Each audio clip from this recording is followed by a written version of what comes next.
I think it's nice to be reminded every now and then that you're not the youngest anymore.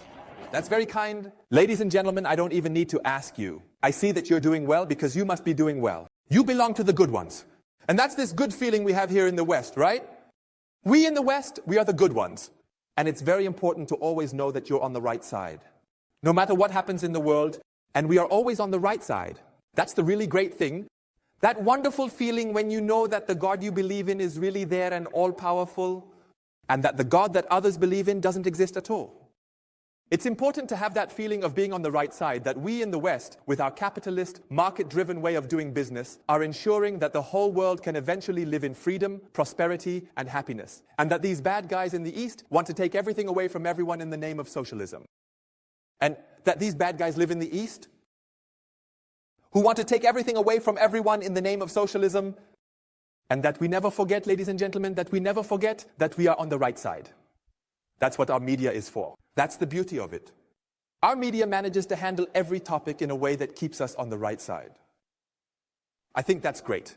Ukraine is a wonderful example. Ukraine, to this day, no one really knows exactly what's going on there. What was happening on the Maidan, we don't really know. Who was shooting there? Whoever was behind the shooting there is still unclear, but we are on the right side. Isn't that great? You really have to manage that first. Because you have to be able to distinguish that. Do you see?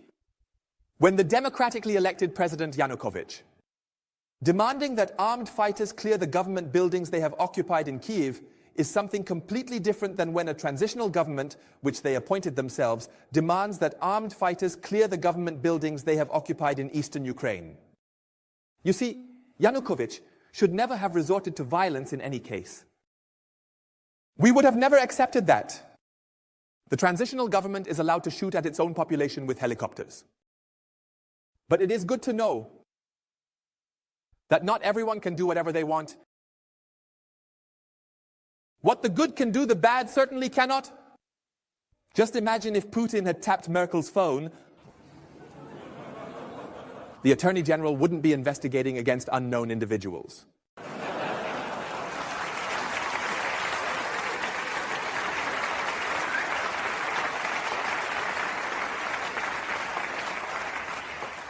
That's just a difference. There's a difference between the Americans flattening Iraq, then marching in, killing a few 100,000 people. And then they say, oh, Hussein really didn't have the nuclear weapons after all. Yeah, shit happens. Have fun with that, even in the broken country. Or whether Putin lets the people in Crimea vote on who they want to be oppressed by. You have to differentiate that